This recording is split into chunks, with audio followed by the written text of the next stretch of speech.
Hello, Ryan here, and welcome to Star Citizen Sunday. This is a weekly show which covers all of the news from the week just past. Be sure to subscribe if you like what you see, and let's get on with it. This week, we get one last look at the hangar and cargo updates on the way. Alpha 3.24 gets ever closer to Wave 1, plus we are now moving into the Alpha 4.0 rollout phase. So before we begin, just a quick update on Alpha 3.24 and its progress.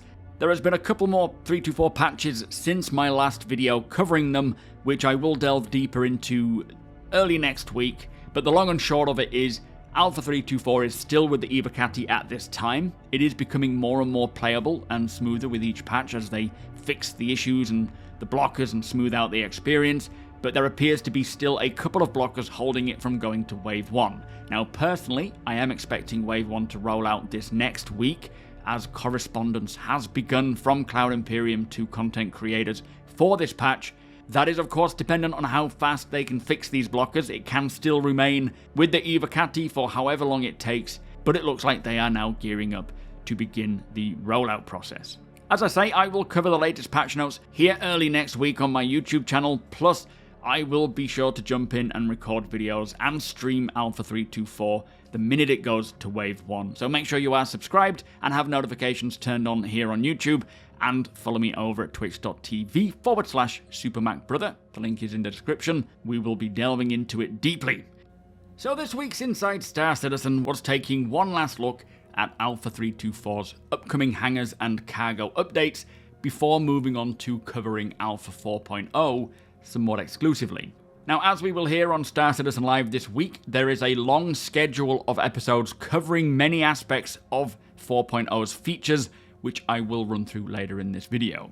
In this episode of Inside Star Citizen, we are taking a look at the personal and persistent hangars, freight elevators, and cargo loading timers.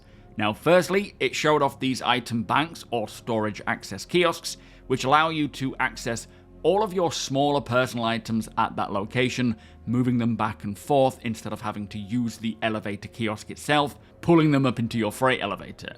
Now, this will take some time getting used to, as we will no longer be pressing I to access everything we have in a given area, but it will be great for when you return from a day out in the verse, quickly heading to the kiosk drawer to drop off all of that loot you found, or getting set up for the day at hand, picking the items you need. Plus, with all of the filters and search options, which I will get to in a second, finding what you need will be a breeze. Now, this item bank storage kiosk and the hangar freight elevator kiosk use the same inventory, so you can access everything while in the elevator no matter the size, but the item bank is just for smaller FPS items. And I think using either kiosks, you will be able to load items into a cargo box and then bring that up in your hangar so that you can directly load that into your ship, which is going to be a very handy way of getting sort of mission ready or having certain boxes for various activities like mining, salvaging, FPS and so forth, and just swapping between them. Now, when a player is not in your party and manages to sneak into your hangar, most likely by jumping into the elevator with you when you press the button, which unfortunately is not something that can really be avoided, but as soon as they enter your personal hangar, there is a 30-second trespassing timer before they are booted back to the ASOP terminal location. Now, I find having a 30-second timer a bit unnecessary. It would make more sense to just boot them out immediately, as either they did this by accident, so getting them directly back to the ASOP location will help them to find the right hangar, as 30 seconds isn't really long enough to do anything other than potentially grab a random item from that hangar, which they don't want players to do, so just boot them back immediately, I say.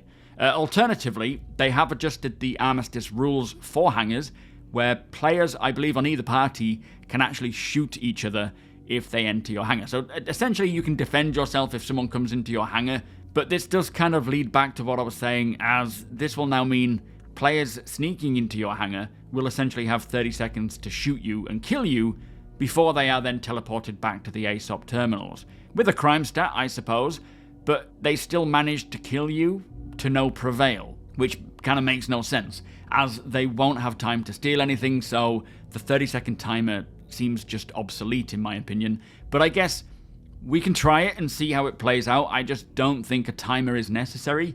Either make it completely fair game, where you have as much time as you want to sneak around someone's hangar, which I think most people certainly wouldn't want, or just yeet them back immediately. But do let me know what you think about the 30-second timer. Maybe I'm missing something here. Maybe there's a genuine reason to have that timer, as I think without it, it would just be a win-win all round. Now, the same rules will apply irrespective of whether you are in your personal hangar or in an instanced hangar, as you will have the same rights in both. It'll just be temporary for the instanced while you are using it. Now, one of the best aspects for these personal hangars, which is probably what most people are looking forwards to, myself included, is that personal hangars are going to be the first real sense of home ownership, outside of your ships, of course. We will be able to place any item we want anywhere in our hangars to decorate them and use them as we please. There is new furniture available in the shops. The vast majority of our sub-flare or account-bound hangar flare will be able to be spread around, and they will persist.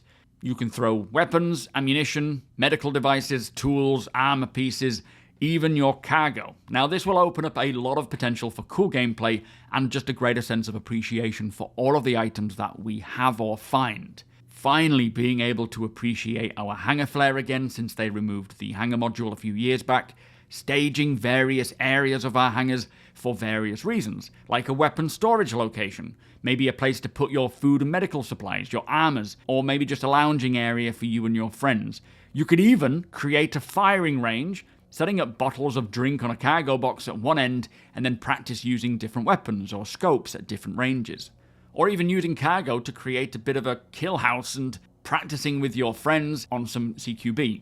You could also just display things that you have collected around the verse as trophies, things you found while out and about, and especially when Pyro comes around in 4.0.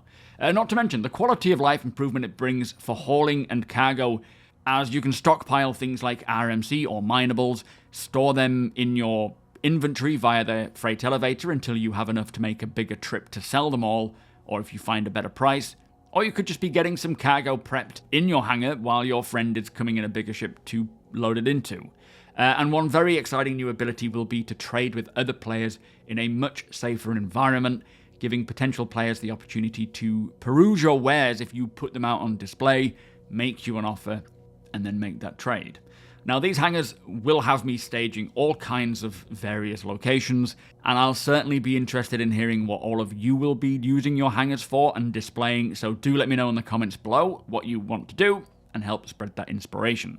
Now, as they mentioned, this is the first step to having a place to call home, but in the future, as we know, there will be base building, habs, apartments, homes, and hangars that we can buy or rent in various locations to use as a home, not to mention the ability to even expand on our own hangars with additional rooms or amenities one day too. This is the starting point of all of it. Now, they also say that coming in the future will be display cases for armor, so setting up armor sets that you can quickly go to and equip or put back as and when you need them for whatever job you have at hand. Now, another quality of life update for 3.24 is that they have expanded the size of the hangars for ship sizes, so they've reclassified many ships so that various ships get bigger hangars, so you'll have more space for not just displaying and storing your stuff, but more importantly, actually landing and taking off easier without bumping into the sides so much. Now, when it comes to loading and unloading, as we know in 3.24, we will be loading our ships and vehicles by hand or using a auto-loading timer. Now, this means that when you go to a trading terminal, you will be presented with the option to either deliver the goods directly into your location's inventory, so that you can then go and load that into your ship by hand, or pick a ship that is at the location and choose to have that cargo loaded into that ship automatically, but with a timer associated. Now, bear in mind that you can choose the size of container you want that cargo to be packed into, so depending on your ship's cargo hold, this will determine what size boxes you want, especially if you are loading it by hand, as bigger boxes mean less boxes to move, but may require that dedicated tractor beam and some finesse to get it in, of course. But also when it comes to auto-loading, as I will mention later on, the larger the box, the less time it takes, the less it costs. Now, for example, if you are planning to do it all by hand and manually load it in, you can throw the boxes into your ship, then you take off and fly somewhere else, maybe find a better price for that cargo elsewhere, you can then go to the trade kiosk and create a sell order, which kind of acts as a contract, trusting you to then go back to your ship and your hangar, unload that cargo from your ship into the freight elevator at that location, and then once you lower the freight elevator with all the cargo on board, that cargo will be classed as delivered, completing the contract. But more efficiently, you could land, load all that stuff into the freight elevator at that location, and then store that cargo in your local inventory, then head to the TDD or wherever you're selling it, and then sell it directly from your inventory, which, as I say, will be much more streamlined than heading back and forth to the hangar and sell kiosk, and then back to the hangar again. So essentially physicalizing every aspect of the process. Now, if you are choosing to automate it all, when you go to buy the goods, the ship will need to be stowed first so that the location there can load that cargo onto your ship. And while the loading process is underway, the ship will be inaccessible. And it will cost a little more to have the local services load it for you. And once done, you will then be able to spawn your ship back into your hangar, see all the boxes inside your ship, and then head off to the new sell location. Now, you can choose to auto-load and manual unload, or vice versa. It is up to you, depending on how you want to play. Now, as mentioned, when it comes to the auto-loading and unloading times, it is now determined by the size of the box. For example, 300 standard cargo units of 1 SEU boxes will take a lot longer and cost a lot more to have it moved than, say, 9 or 10 32 SEU boxes, which does make a lot of sense, but this will be determined by the size of your ship as well. Now, bear in mind, they will continue to balance this and make sure that it makes sense, but they do want to give an incentive to manual loading, which I guess is kind of like, I can do it myself for free and most likely much quicker than the loading services on average can, but if you don't want to physically touch a single box, you don't have to. You can pay a small additional cost, have a time duration with it, and choose how you want to play. And finally, as mentioned towards the beginning of the video, they now have a search function for the inventory, which they say was something that they managed to get done while they were closing out the remaining blockers, which he does point out are mostly hangar instancing related. So as much as it's a shame that we have been waiting for this patch for quite a while now, the benefit of that wait time is that they are using this time to polish and improve the quality of life experience. Now, this search option allows us to search for keywords using the item's name, and in the future, we will also be able to use the item's description, for example, searching a specific color and getting anything of that color. So very happy to see this come in, as it will be much easier to find exactly what we want. But there you go, that was the final Alpha 3.24 Inside Star Citizen episode, which further explains what to expect by way of hangars, freight, and elevators in the next patch. Now, I am getting even more excited as I think further about what is coming and how it's going to improve the verse in a big way, but that was Inside Star Citizen. Let's move on to Star Citizen Live. So also this week, Star Citizen Live was taking a look at how a developer can take a location in the game, like a forward operating base in this case, found around the outskirts of the distribution centers, and then using the tools that they have, quickly change it up to suit other locations. Now, I won't be going through the ins and outs of that process here, but there was some interesting information said during the show, all about the Inside Star Citizens on the road to releasing 4.0. Now, as we heard on Inside Star Citizen this week, we are now in the 4.0 phase, with the next 7 episodes being completely dedicated to features coming in the monster patch that is Alpha 4.0. However, one episode will be with Gavin Rothery for a ship showdown episode, talking about all of the ships that he has concepted for Star Citizen. Now, next week's Inside Star Citizen will be looking at Pyro's space-based activities, like these new asteroid bases and the contested space station zones, which Jared said is probably the most exciting aspect for 4.0 for him, which is very interesting, as when I read about these contested zones, I didn't really have much interest in them at all. Inside Star Citizen in 2 weeks, we'll be looking at the fire hazard system, updating us on what that will bring in 4.0.